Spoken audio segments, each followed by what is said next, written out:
Hey, y'all, and welcome to Ordinary Women, Extraordinary God on video. We are so glad you're here with us today. We work in tandem with the Ministries of Love Worth Finding, and it is our heart to encourage you to face the future without fear. And we're doing these candid conversations where I'm inviting my friends in, and we're just talking about what God's doing in our lives and things that we're learning. And today, I get to introduce you to one of my friends in real life. We're not just social media friends. We really know each other. And so welcome, Natalie. We are so glad you're here today. Hi, thank you. I'm so excited to be here and just chat with you. We always have fun chatting, even though we're much different in age. We've gotten to have lunch together and we always laugh. And I love Natalie's spirit, and I wanted you to meet her today. And so this is going to be a lot of fun. And I thought we'd start. Natalie, just tell us a little bit about you, who you are, and what you do. I am married. I have a wonderful husband, and his name is Seth, and we have a 3-month-old baby. So we just had our first child. So I'm very much learning how to exist and do my things, but also have this 3-month-old. So we are tired, but we are making it. And I live in Arkansas now. I actually work with Love Worth Finding, and so I'm remote now. And we bought some land and we are loving it. We have cows outside our window and we are just out in the country, and I could not enjoy it more. So that's us. Yeah. That's a lot of fun. I didn't know you had cows. So I like Joanna Gaines, you're living on your farm. We call ourselves farmers, and it doesn't seem, we're not, I don't feel like real farmers, but we are. We have cows. So there you go. I guess you'll have to get some chickens and some goats. Yes. Yeah, all the things. I have told Seth that, and he said no to the goats, but we're going to work on him. Okay, there you go. Well, that's fun. I have no desire, but you go, girl. That is fun. Well, Natalie, you may remember, some of y'all will recognize her name. We did a podcast episode together, and I'll link that below, but she shared her testimony, and she has a wonderful testimony about what God's done in her life. And so I'll make sure to put a link, because you may want to know a little bit more about her life. But let me start with this question. We say we're ordinary women who are pursuing an extraordinary God. So how are you an ordinary woman? Just one of the girls. Oh, so many ways. I think the first most common thing about me is the first thing I do every morning is I start that coffee pot, and I love my coffee, and I always have a hot cup in my hand. I have one now. It helps me work better. It helps me have a better quiet time. I just feel like I have to have that cup in my hand, and it's just soothing. So that's probably very common for a lot of us today. Yes. Oh yeah, we are coffee people. We have the espresso machine. We have the Keurig. Yeah, all of the machines. The machines. We actually, it's funny. Our young adult daughter, taught us to make a stand, and so we bought this IKEA piece of furniture, and we actually have a coffee bar.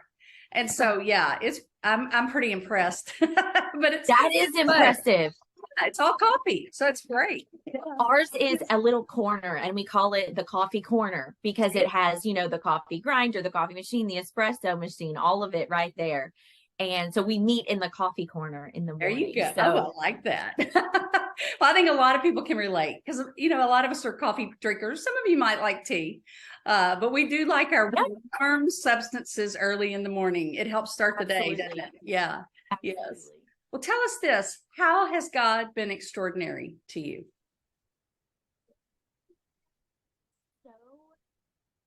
I've heard him described like a diamond, where there's all these different faces of God, right? And we see different faces that he has in different seasons of our life. And so I think for me, over the last 10 years, especially, I've just seen so many different aspects of him that I didn't see growing up, or and just life experience. You need him in so many different ways, and he has just given me that patience and shown me different not versions of himself, different aspects of his character, as I've needed them, and as I've grown, and as I've changed, and as my needs have changed. And to me, that's just extraordinary that he is the same yesterday, today, and forever, but he is also a personal God, and he is very much in the details of our life. And I find that extraordinary because there are so many different people, right? And he is a personal God to each of us. Yeah. So to me, that is extraordinary. That is extraordinary. It's like the depths, we can't ever quite plunge to the depths of who God is and how we can know him. And it does seem like at different stages and in different seasons and in different experiences, we meet God in a fresh new way. And we think, wow, I never experienced that before. I never knew that about God. So I love that he's the God that we can know, but we keep finding out more and more about him. Yeah.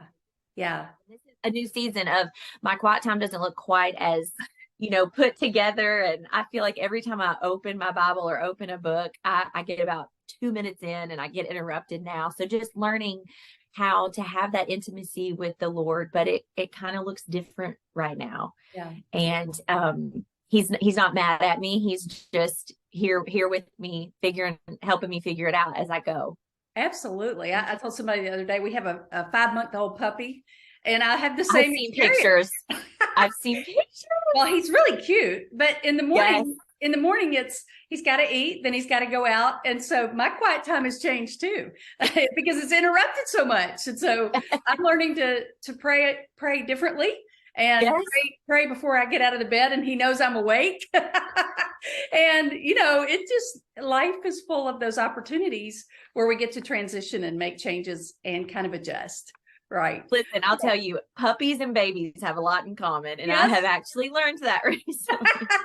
They do. You don't have a new puppy too, do you? We don't have a new puppy, but I've had them before and I could not handle both right now at the same time. No way. Yeah. But they're so cute. I mean, they are so cute. Yeah. Yes. And we love 90% of the time it's wonderful, but that other 10% that is kind of wrecking your world. I get you.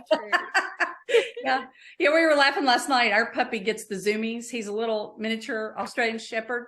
And he just starts running like back and forth and all around through the house. Crazy. And we laughed and we said, we got a young, crazy, hyper puppy and we're not young and crazy and hyper anymore. So he was young. Yes. Uh-huh. Yeah.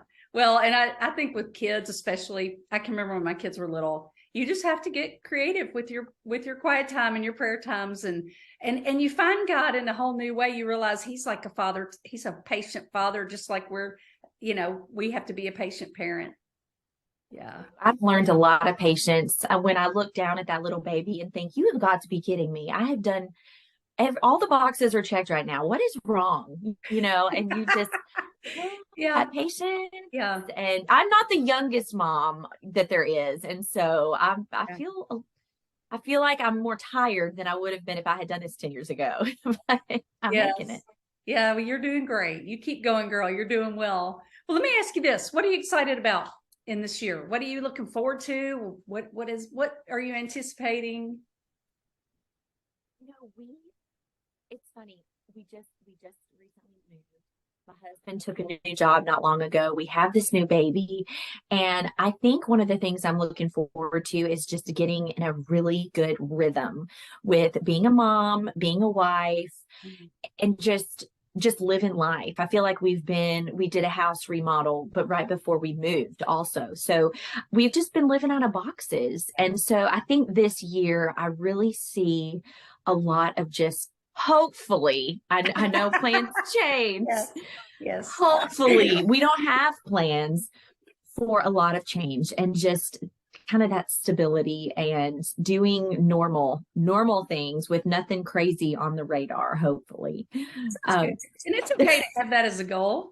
Yeah. Just excuse me, that things would settle down and that you get kind of some normalcy. I think that's a great goal. Yeah. That's what we're hoping for. And we know that it'll change in a lot of aspects, but the plan is no plan. Yes, I like that.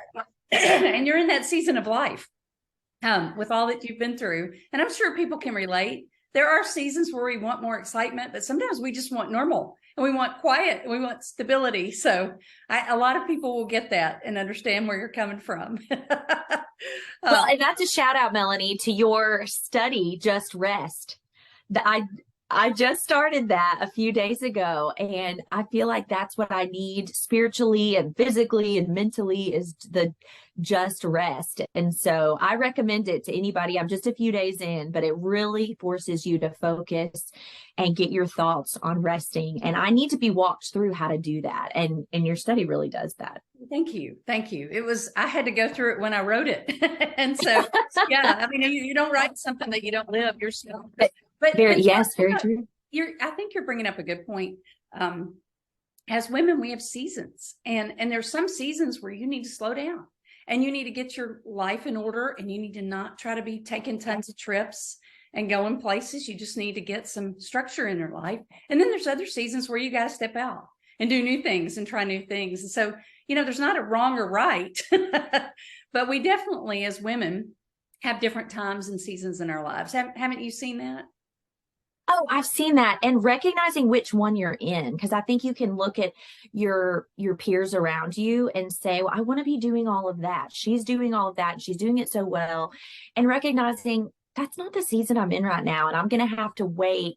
And that might come later, or it might never come, but that's not my season right now. And I really need to embrace the one I'm in, if that's resting, or if that's pushing through and doing things that are uncomfortable to you.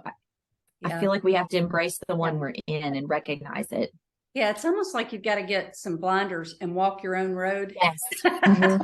Because it's so easy to look and go, woo. I know last summer we were doing health things with my aging parents, and all these other people were taking these European vacations and doing all this fun, and we're going to the hospital and rehab, and that was our season. And it wasn't anything wrong with it. It was just we were in a different season, and I couldn't be looking at what everybody else was doing. I had to walk my own road.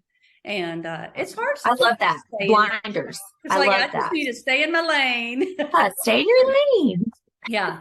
And what's fun about it, seasons change. I mean, you and I live in a part of the country where they changed.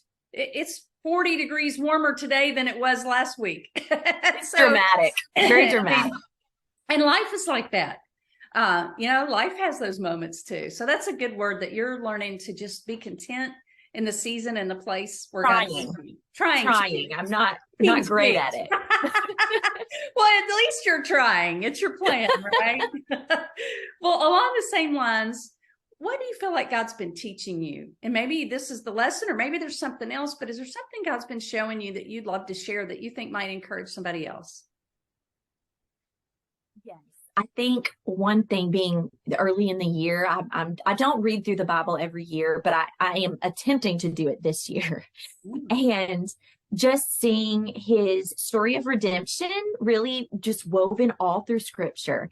And, I'm in Exodus right now, and, Moses is about to walk with the Israelites out of slavery. And, the Lord has so many little lessons in there of what he's asking the people to do, and, choosing life, and everyone having to make their choice. And so just getting back to the basics of redemption and what he's done for us, and the way he's just shown us that all through scripture.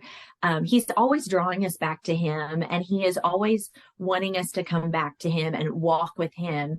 And he's providing way outs for us, and he is giving us bridges across these incredible divides that we come to in our lives. And so getting back to the basics, he's just reminding me of all those basics that we've heard in church and we've seen in scripture, but when you start over and read it from beginning to end, it's refreshing, and it reminds you just of who he is and how desperately he wants to have a relationship with us. That's such a good word. I love that. I was thinking about, as you were saying that, there was a preacher that Pastor Adrian Rogers loved. His name's Charles Spurgeon, and he preached a lot of years ago, but they called him the Prince of Preachers. And I've read a lot of his. I don't know that I've ever heard him speak, but I've read a lot of what he's written and a lot of his quotes. And one of his quotes was, when he preached, he said, "Wherever I'm preaching, Old Testament, New Testament, I share the text and then I make a beeline for Jesus." And he said everything he did, because Jesus is in the pages from Genesis to Revelation. And so that's a cool thing to look and read those stories and realize this is a picture, or this is pointing us to what's coming, And it's hard to get through some of those books in the Old Testament. If you get too bogged down in those. But the part yesterday was, when he was telling them to put the blood over their doorposts, Yeah. and the angel will pass by, and I just thought, I want my life to just have that for when he passes by, when others pass by, you just see, oh, her life is just completely surrounded by the blood of Jesus, and she represents that so well. And so what a beautiful picture of having the doorpost, outlined in his blood. I love that so much. That's such a cool picture. And as you were sharing that, I was thinking about at our ministry at Love We're Finding, there's a book, and I'll put it in the notes. I got to be part of the editing process, so I know the book pretty well, but it's called Seeing Jesus in Unexpected Places, and it's the tabernacle. And Adrian Rogers shared all the ways you can see Jesus and redemption through the tabernacle. And so it's a cool book. It's a cool, interesting read. And so I'll share it below, because I think some people might want to pick that up, and it just makes you think, whoa, I didn't think about that, or I never thought of that before. And just kind of tying the Old and the New Testament together. That's on my list, so you should link it, because that's on my list of books to read. But I have not read it. I actually have a copy. I have not gotten to it yet. Yeah. So it's I'm really so interesting. It's just kind of fascinating. He just takes things and kind of pulls in, and you think, oh, I never thought of that. And so I loved seeing all the symbolism and everything. So yeah. Well, Natalie, if people want to get in touch with you, let's say somebody said, man, I like her, I want to meet her, I want to send her an email, I want to ask her a question, whatever. Because I tell people it's okay. It's legit to reach out, even if you've not met Natalie or me, and just say, hey, I got a question, or I want to know more about something, or will you pray for me? And so if they want to know you or get to know you, what's the best way for them to get in touch with you? Well, email is the easiest. I check my email all the time. And so my email, and I'm sure we'll include this at the bottom at the end, but Natalie B. Hinson and at gmail.com. And I check that every day. But then I'm also on Instagram, Natalie Brooke 09. And so I'm checking that all the time. And, we're all fighting the same battle and on the same team here. And so I would love to hear from listeners and just hear what they're going through and what they learned. And that would absolutely be an encouragement to me. So I hope that some of you out there do. Excellent. And we'll put all those links so that you can reach out to her. And I tell people, we just want you to know we're real, we're normal, and that we're just ordinary women who are pursuing an extraordinary God. And our hope is that through these simple conversations, you'll be encouraged and you'll realize I can do it too, or they struggle too, or they have something that I can really relate to as well. So thank you for all that you've shared. And before we go, is there anything else that you'd like to share you hadn't shared yet? Or you're like, oh, I got this one verse or quote or book or anything. You can even tell us a cute story about your baby. Well, right now, like I said, it's not, I wish I had more to share about books I'm reading and all of that. It's just at a minimum right now. Yeah. But man, we are just loving just putting him in the floor and staring at him, make faces. He's just started doing the smiling really big. And that just brings so much joy, because, there for a couple of weeks, you don't get that smile. And I thought if I could just get some positive reinforcement from this baby, I would be so happy. And we're getting that. So we just stare at him all day. And that's good. It feels good to get on here and have these adult conversations. Good. Well, we're glad you're having an adult conversation with us. Yeah. It feels so good. And so I love your ministry, and I love what you're doing for women and just pursuing the Lord. So just keep it up. I'm here. I'm your biggest fan out here. And so it's just an honor to chat with you on and off the recording. Well, thank you. Well, you're a blessing and you're a sweet friend. And I appreciate you joining us today. And I just hope that y'all that are watching and listening, whenever you see this, that you'll be encouraged, that you'll be refreshed, that you'll laugh a little with us. And our hope always is that we'll encourage you to laugh without fear of the future, that we'll give you a little extra courage for today. And so we're going to keep doing this, but we'd love to hear from you. If you got a question or comment or something you want to share it below or reach out to us. I'll put a lot of ways for you to reach us. But Natalie, this has been great. Thank you so much for being with us today. Thank you for having me, Melanie. And God bless you until next time.